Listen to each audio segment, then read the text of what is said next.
Hello friends, welcome back to learn of techno platform. आज का हमारा सेशन है वो फीटर फर्स्ट ईयर के एमसीक्यूज से रिलेटेड रहने वाला है। अगर आप कोई भी कंपटीशन लेवल की तैयारी करते हैं तो वीडियो को एंड तक ज़रूर वॉच करना। हमारे चैनल पर आपको हर शाम 8 बजे एक नया वीडियो मिलता है जिसमें आपको कुछ नए एमसीक्यूज के साथ में कुछ नया सीखने के लिए मिलता है।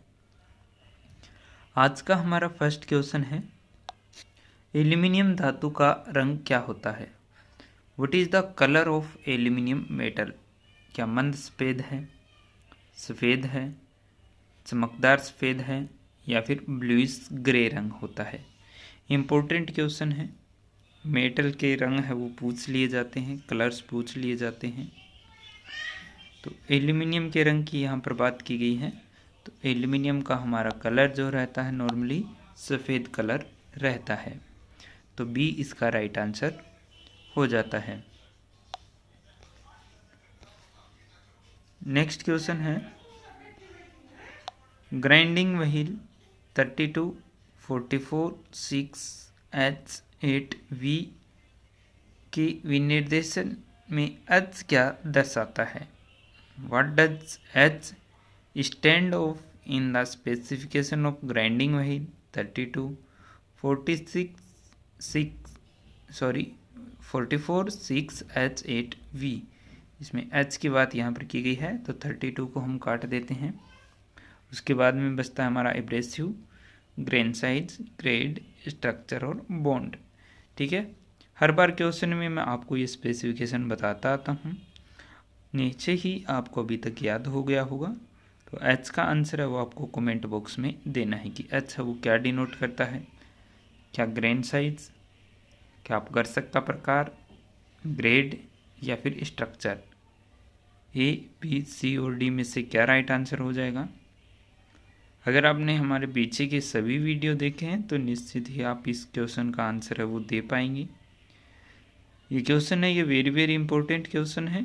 कोई भी कंपटीशन लेवल हो, ये क्वेश्चन आपको देखने के लिए मिलता है। नेक्स्ट क्वेश्चन है, प्रिसीजन उपकरण इनवायर स्टील से क्यों बने होते हैं? Why are precision instrument made of invar steel? आपको इनवायर स्टील से बने हुए एक इंस्ट्रूमेंट का नाम है वो कमेंट बॉक्स में कमेंट करना है। अगर आप थ्योरी को अच्छे से पढ़ते हैं या फिर हमारे चैनल पर जो थ्योरी की अलग अलग प्लेलिस्ट बने हुए हैं, अलग अलग पर्टिकुलर पार्ट्स की सारी वीडियो अगर आपने देखे हैं तो आप आसानी से बता सकते हैं कि इनवायर स्टील से कौन सा जो हमारा इंस्ट्रूमेंट है वो तैयार होता है। बात यहाँ पर क्वेश्चन में की गई है कि इनवायर स्टील से क्यों बनाए जाते हैं प्रिसीजन इंस्ट्रूमेंट। तो क्या स्थायित्व यानी कि ड्यूरेबिलिटी के लिए, लागत में सस्ता, चीपर ऑन कॉस्ट, सतह प्रेस करना अच्छा है, सरफेस फिनिशिंग इज गुड, कम विस्तार गुणांक, लो एक्सपेंशन कोफिशिएंट? तो क्या इसका राइट आंसर हो जाता है? तो जो प्रिसीजन उपकरण हैं, इंस्ट्रूमेंट हैं, वो हमारे इनवायर स्टील के इसलिए बनाए जाते हैं क्योंकि उसमें कम विस्तार गुणांक होता है, यानी कि लो एक्सपेंशन कोएफिशिएंट का गुण होता है। इसीलिए इनवायर स्टील से हमारे इंस्ट्रूमेंट बनाए जाते हैं। तो डी इसका राइट आंसर हो जाता है। नेक्स्ट क्वेश्चन है, निम्न वर्नियर माइक्रोमीटर की रीडिंग की गणना करें।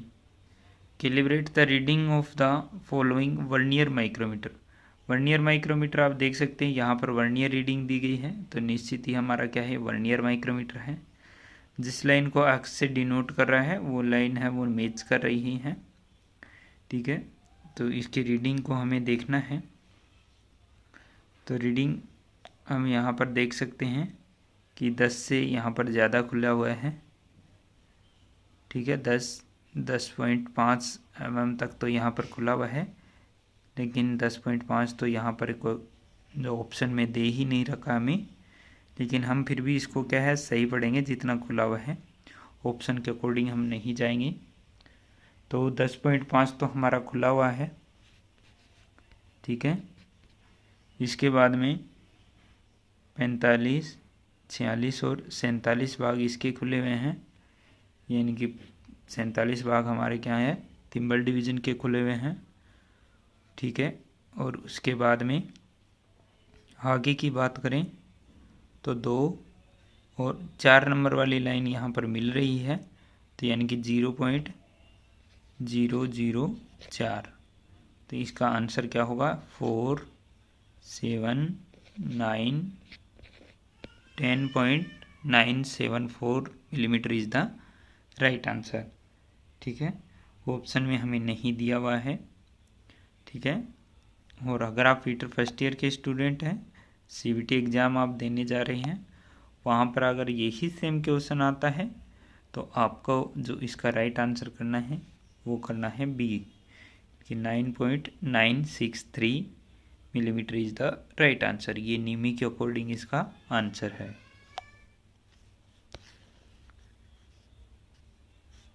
नेक्स्ट क्वेश्चन है, ब्लास्ट फर्नेस में डाले गए एसक में चूने के पत्थर प्रभावी रूप से क्यों मिलाए जाते हैं?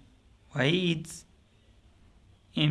लेमिस्टोन added in flux to the और put in the blast furnace? क्या मोल्टन स्लेग बनाने के लिए, to make molten slag, oxygen की आपूर्ति के लिए, टू सप्लाई ऑक्सीजन, कोक में कार्बन को जलाने के लिए, to burn carbon in coke, आयस्क का गलनांक बढ़ाने के लिए, to increase the melting point of ore? तो क्या राइट आंसर इसका हो जाएगा, ब्लास्ट फर्नेस में जो हम चूने के पत्थर का जो डालते हैं वो क्यों डालते हैं, इसके बारे में हमसे पूछा गया है। तो वो किस लिए हम डालते हैं, तो वो स्लेग तैयार करने के लिए, यानी कि मोल्टन स्लेग बनाने के लिए, टू मेक मोल्टन स्लेग, ये इसका राइट आंसर हो जाता है। आपने देखा होगा कि जब हलवाई मिठाई तैयार करता है तो वो जब चीनी को गलाता है तो उसमें दूध डालता है कुछ, तो उससे क्या होता है, स्लेग ऊपर आने लगती है और उसके बाद में वो छलनी से उसको बाहर निकालता है। तो सेम वही ऐसक में चूने का पत्थर भी वही स्लेग निकालने के काम में आता है, सेम उसी तरह से कार्य करता है। नेक्स्ट क्वेश्चन है, कौन से माइक्रोमीटर में निहाई को आंतरिक रूप से बदलने का प्रावधान होता है? In which micrometer there is a provision to change the anvil internally? क्या डेप्थ माइक्रोमीटर है, क्या इनसाइड माइक्रोमीटर है, क्या आउटसाइड माइक्रोमीटर है, या फिर स्क्रू ब्रेड माइक्रोमीटर है? तो क्या इसका राइट आंसर हो जाता है, यानी कि इंटरनल तरीके से उसको चेंज कर सकते हैं, एनविल की यहाँ पर बात की गई है। तो ऐसा कौन सा माइक्रोमीटर है जिसकी एनविल को हम आसानी से चेंज कर सकते हैं? तो वो हमारा स्क्रू थ्रेड माइक्रोमीटर होता है। ठीक है, ये स्क्रू ब्रेड नहीं है, यहाँ पर थ्रेड होगा। ठीक है, ये गलत लिखा गया है, ब्रेड नहीं है, थ्रेड है। स्क्रू थ्रेड माइक्रोमीटर में हम जो एनविल है उसको आसानी से चेंज कर सकते हैं। तो डी इसका राइट आंसर हो जाता है। नेक्स्ट क्वेश्चन है, स्क्रू थ्रेड माइक्रोमीटर में वायर के चयन का स्वरूप कौन निश्चित करता है? Who decide the form of wire selection of screw thread micrometer? क्या चूड़ी का कोण, एंगल ऑफ थ्रेड, चूड़ी का प्रकार और pitch, type of pitch, type and pitch of thread, root और क्रेस्ट, रूट एंड क्रेस्ट, या फिर मुख्य व्यास यानी कि मेन डायमीटर? तो स्क्रू थ्रेड माइक्रोमीटर में वायर का चयन स्वरूप कौन करता है? तो क्या इसका राइट आंसर हो जाता है? तो इसके लिए हम क्या है, चूड़ी के प्रकार और पिच के अकॉर्डिंग चलते हैं। तो type and pitch of thread is the right answer. Next question है, टेलीस्कोपिक गेज से क्या मापा जाता है? What is measured by telescopic gauge? Telescopic gauge से क्या गहराई नापते हैं? बाहरी डायमीटर यानी कि एक्सटर्नल डायमीटर, कोणीय डायमीटर यानी कि एंगुलर डायमीटर, या फिर छिद्र, स्लॉट और recess, hole, slot and recess वगैरह चेक करते हैं। तो टेलीस्कोपिक गेज आपने देखा होगा, टेलीस्कोपिक गेज का यूज़ हम कहाँ पर करते हैं, कोई छिद्र है, कोई स्लॉट है, कोई रिसेस है, उसका व्यास, डायमीटर मापने के लिए, चौड़ाई मापने के लिए किया जाता है। तो डी इसका राइट आंसर हो जाता है।